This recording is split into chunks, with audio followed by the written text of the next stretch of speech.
At 35,000 feet over the Atlantic, a wealthy tech mogul clutches his pregnant wife's hand as she gasps for air, her life and unborn child slipping away with each breath. The crew calls for a doctor, but no one answers. Until a teenage black boy in economy stands up, calm, focused, and ignored by everyone.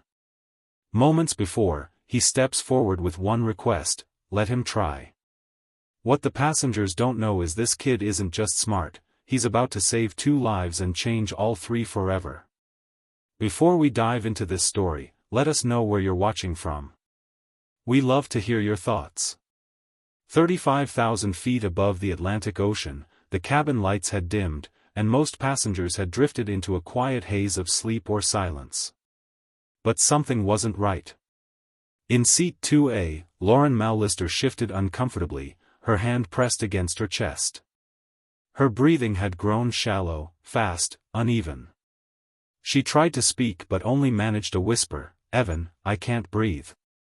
Her husband, Evan Callister, turned instantly, alarm flashing across his face. "What, Lauren?" he asked, rising so quickly from his reclined seat that his champagne glass tipped onto the floor. Across the aisle, a flight attendant named Monica rushed over, her face composed but tight with concern. Lauren's skin had gone pale, her lips tinted blue. "Is there a doctor on board?" Monica called out, urgency rising in her voice. Another attendant emerged with a bright orange medical kit. "We need medical assistance immediately," she repeated down the aisle. In the back of the plane, in seat 32B, 17-year-old Noah Benson sat bolt upright. He'd been half asleep, headphones still playing quiet instrumental music from his study playlist. But those words, trouble breathing, pregnant, medical emergency, snapped him into full alert. His mind raced, lowered chest pressure, pale skin, labored breaths. He'd seen this before, once when his grandmother, Mrs. Laverne Benson, nearly collapsed on their apartment floor in Oakland. That time, the paramedics said it was a pulmonary embolism. And that woman up front, the symptoms sounded the same. Noah looked around. Nobody else was moving. No one was standing up. Maybe a doctor was asleep or afraid to speak up, or maybe there wasn't one. He turned to the attendant walking past his row. "Excuse me," he said. "I think I might know what's wrong." The woman barely glanced at him. "We need a licensed medical professional." "Please stay seated," she said automatically, and kept moving. Noah's heart pounded. He knew what he looked like, a skinny black kid in a hoodie, jeans slightly too short, a backpack between his feet. But he also knew what a pulmonary embolism looked like. "Ma'am," he called louder. "Please. Pregnancy increases the risk 5-fold. Has she had leg swelling?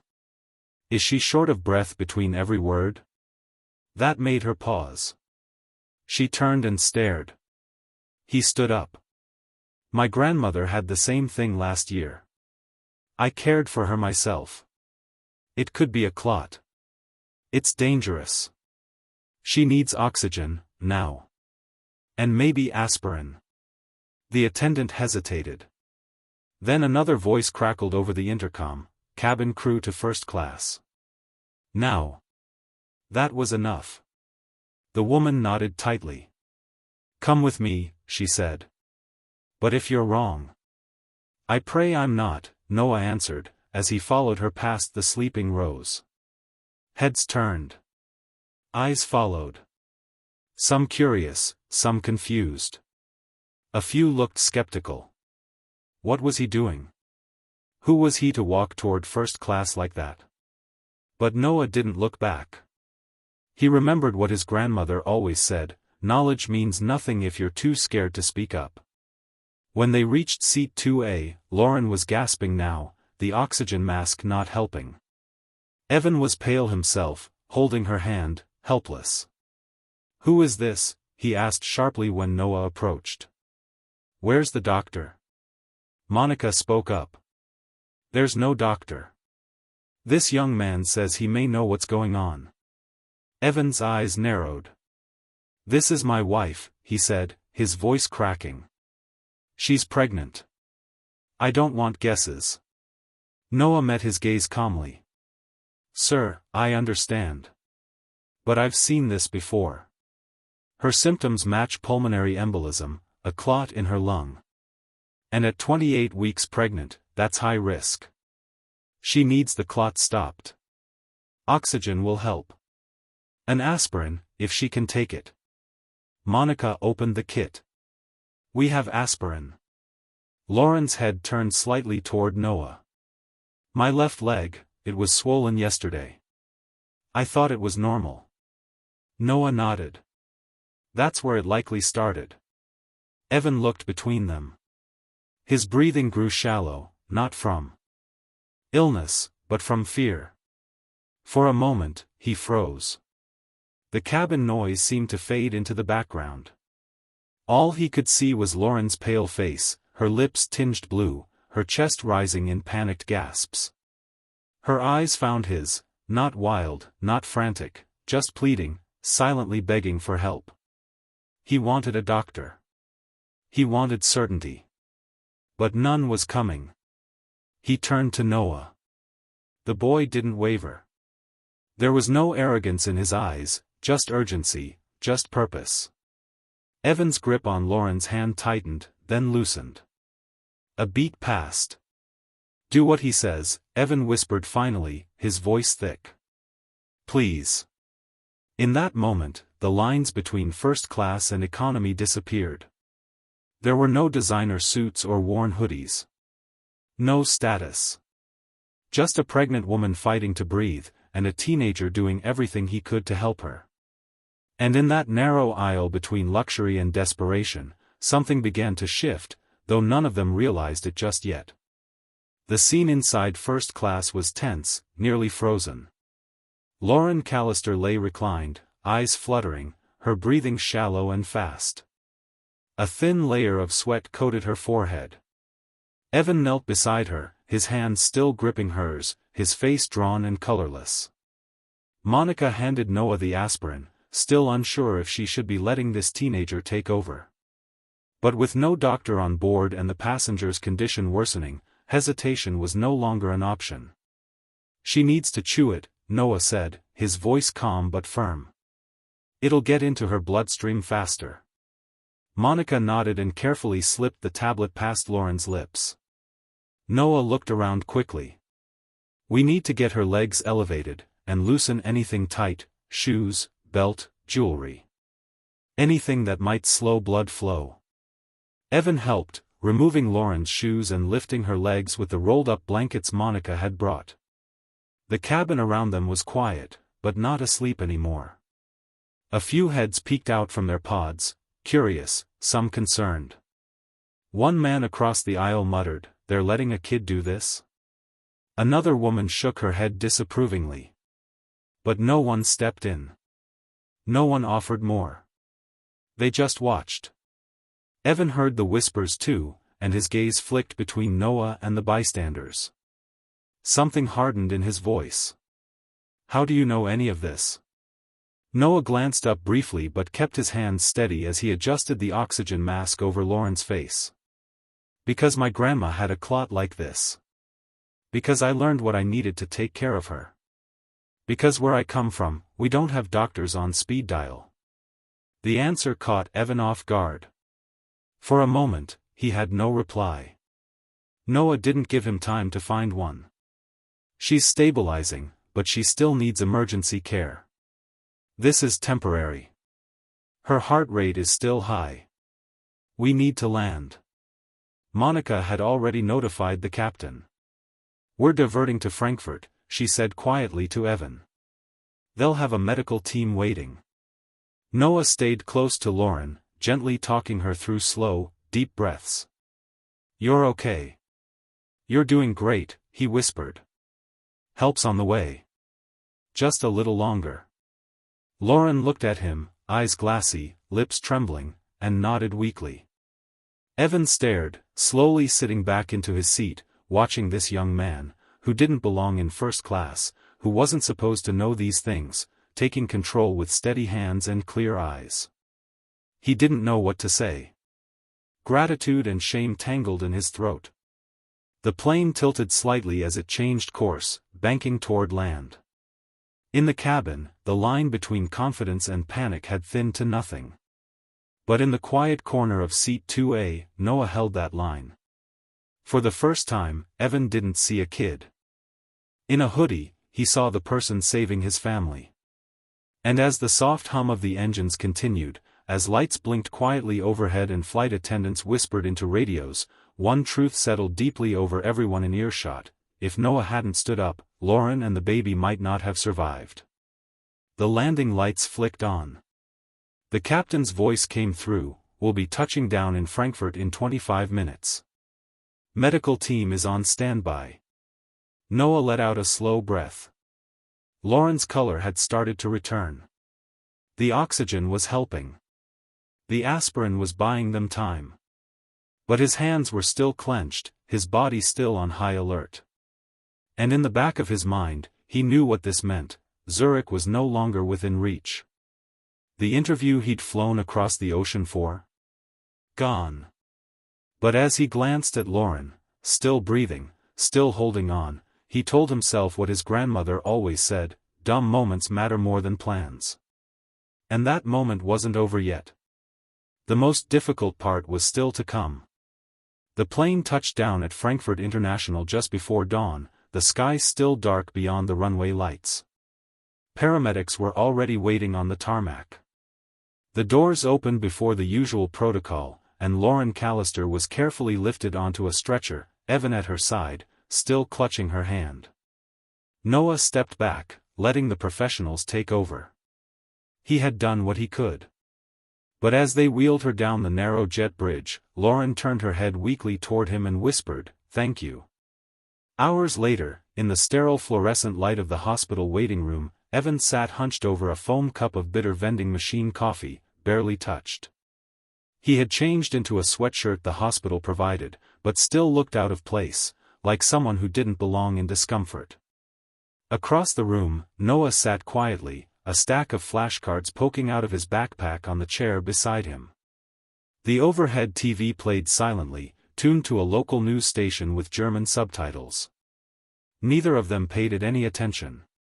A doctor emerged with a clipboard in hand. Evan stood up instantly. "Mr. Callister?" The man nodded. "Your wife is stable. The clot was confirmed in her left lung. She was very lucky it was caught early. The aspirin and oxygen administered on board likely prevented a worse outcome." Evan exhaled shakily and sat back down. "And the baby?" "Also stable. Heart rate has returned to normal. We'll continue monitoring, but things look good." The doctor offered a reassuring smile. "She's asking for you both." That night, while Lauren rested in her hospital bed, Evan found himself walking alone down the long, sterile corridor. The lights overhead buzzed faintly, casting dull reflections across the polished floor. He passed a man hunched in a wheelchair, wheeled gently by a nurse.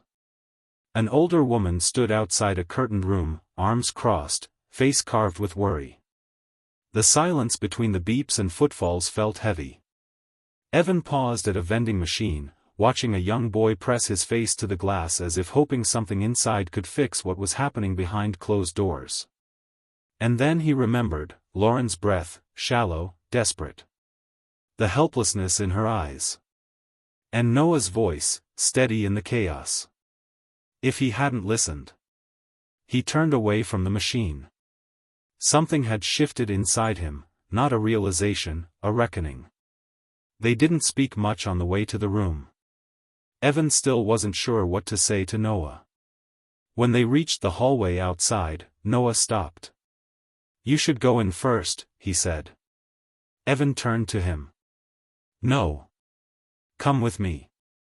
She asked for you inside. Lauren looked pale, but her eyes were alert, her breathing even. Monitors beeped softly beside her bed. "There you are," she said with a smile, reaching out. Noah approached slowly. "I'm glad you're okay, ma'am. Because of you, she said. They told me what you did. That you stayed calm. That you saved us. Noah didn't know how to answer that, so he didn't. He just nodded, then pulled a chair closer. You mentioned on the plane you were headed to an interview? Noah hesitated. Yeah. A medical program in Zurich. The young global health scholars. They only take 50 students from around the world. It's kind of a big deal. And the interview was today, Evan said, more a statement than a question. Noah nodded again, quieter this time. What? Evan's voice lowered. You knew you'd miss it when you stayed with her? Noah looked at him. It wasn't a decision, he said. She needed help. I couldn't walk away. Lauren looked between them. And now? Do they allow a makeup interview? Noah gave a small shake of his head. No. It's in person only. One shot. I'll apply again next year if I can, but I'll be 18. This was probably my only chance. Evan leaned back, absorbing that. The boy had risked everything, his future, his shot, for a stranger. No press. No cameras. Just instinct and principle. The silence returned, but this time it wasn't uncomfortable. It was reflective. Heavy. Noah stood. I should probably let you rest. I'll get my flight rebooked in the morning and head back home. Lauren reached out again. Wait. You don't have to go just yet. There's something we want to ask you. Noah looked from her to Evan, and in Evan's eyes, Noah saw the flicker of something new. Not pity. Not obligation. Something else. A beginning. Whatever came next would start with a conversation. And that conversation was coming soon. Later that morning, the hotel cafe was quiet, the breakfast rush already passed.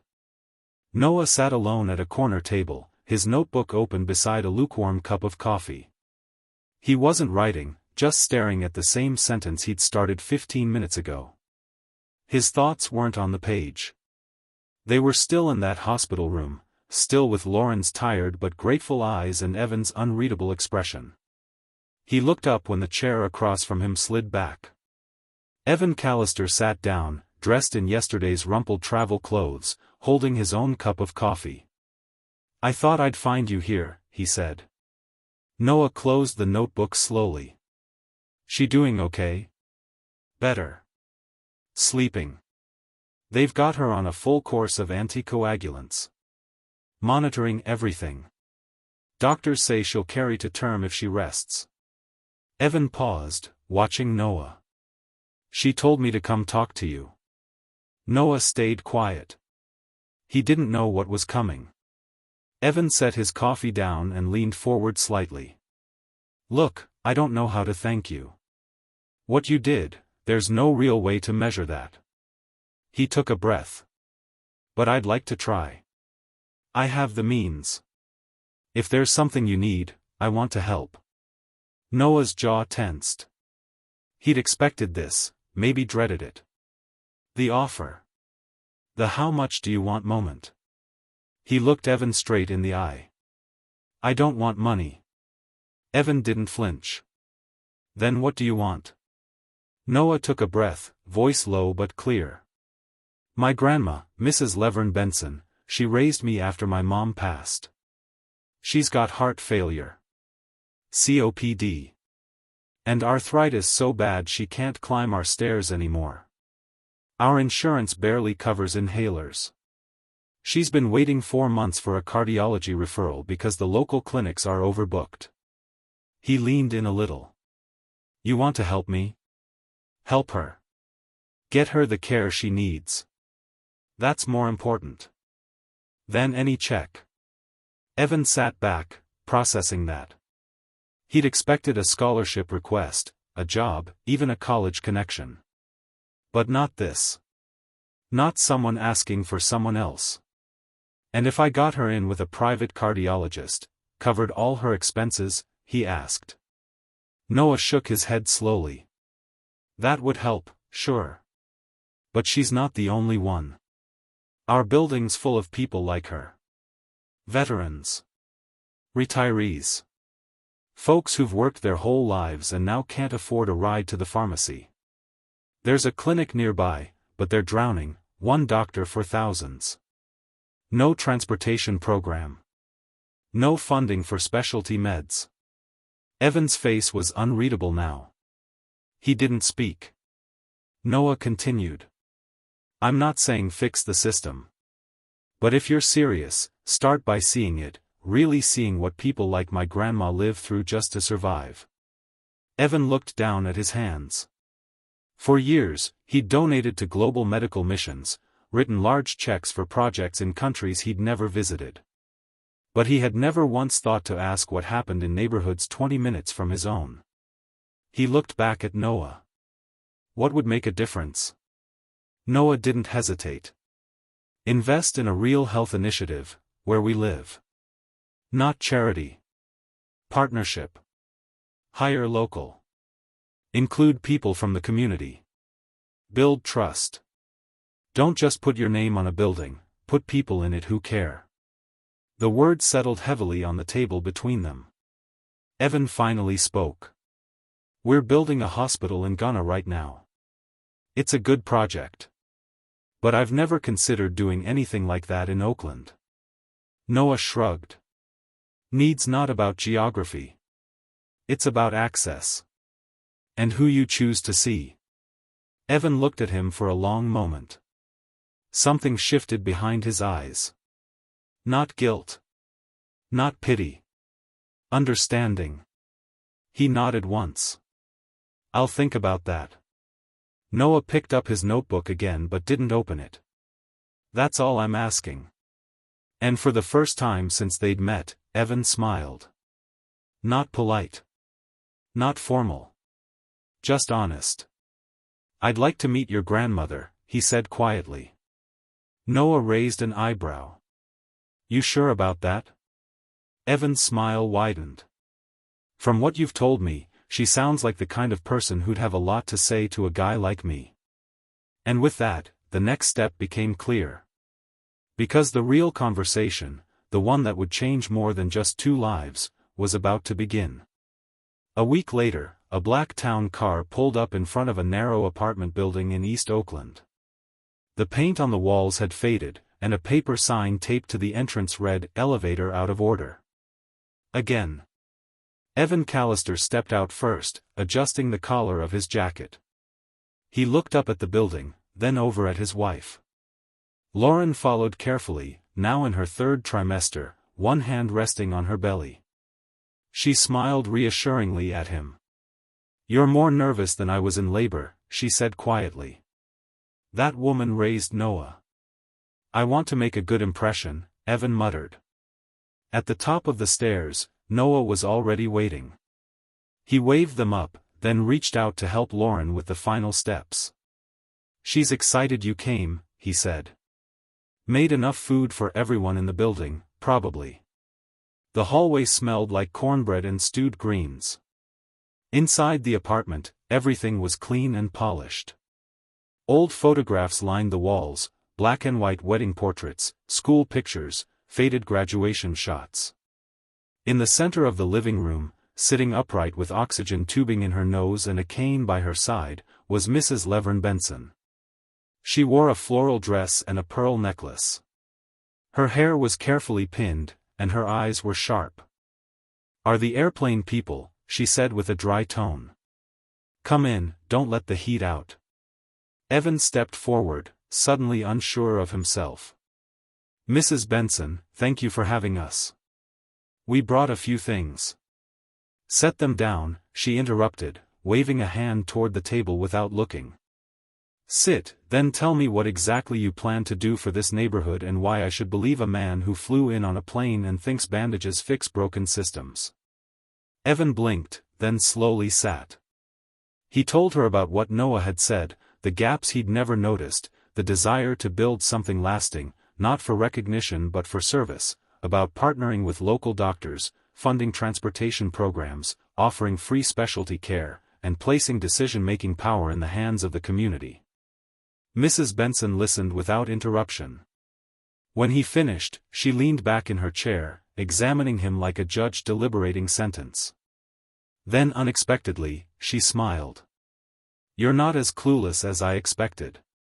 Still a bit green, but you're trying, that counts." Noah exhaled quietly in relief. Lauren laughed softly and reached for Mrs. Benson's hand. "We'd also like to offer you full private care, anything you need, specialists, equipment, home visits."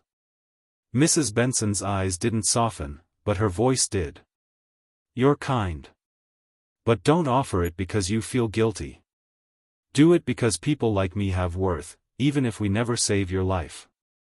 "I know that now," Evan said simply.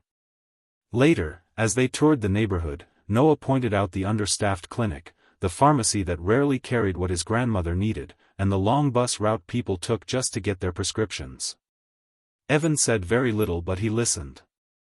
Within months, the Oakfield Health Initiative was announced, a community-run health center with full services, funded by the Callister Foundation, guided by local voices and piloted with Noah Benson's direct input. He accepted the offer to serve as its youth advisory chair and received a full scholarship to Stanford's pre-med program in a hospital across town. When Lauren gave birth to a healthy baby girl, the question of her name lingered. "I've been thinking about a name," Lauren said, her voice soft, one hand resting on the swaddle. Evan looked up. "Me too, but I get the feeling we're not thinking of the same one."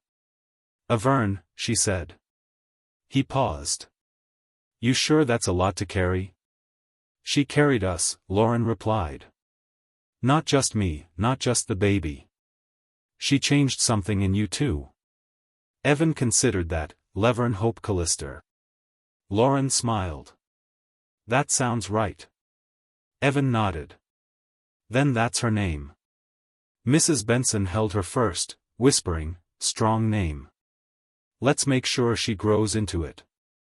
As Evan watched the woman who had once called him Green Cradle hold his daughter, he understood the change was complete, not just in his family, not just in Noah's future, but in himself. Because what Noah had asked for wasn't money. It wasn't status. It was dignity. And dignity, Evan now knew, was the only foundation worth building anything on. Join us to share meaningful stories by pressing the like and subscribe buttons. Don't forget to turn on the notification bell to start your day with profound lessons and heartfelt empathy.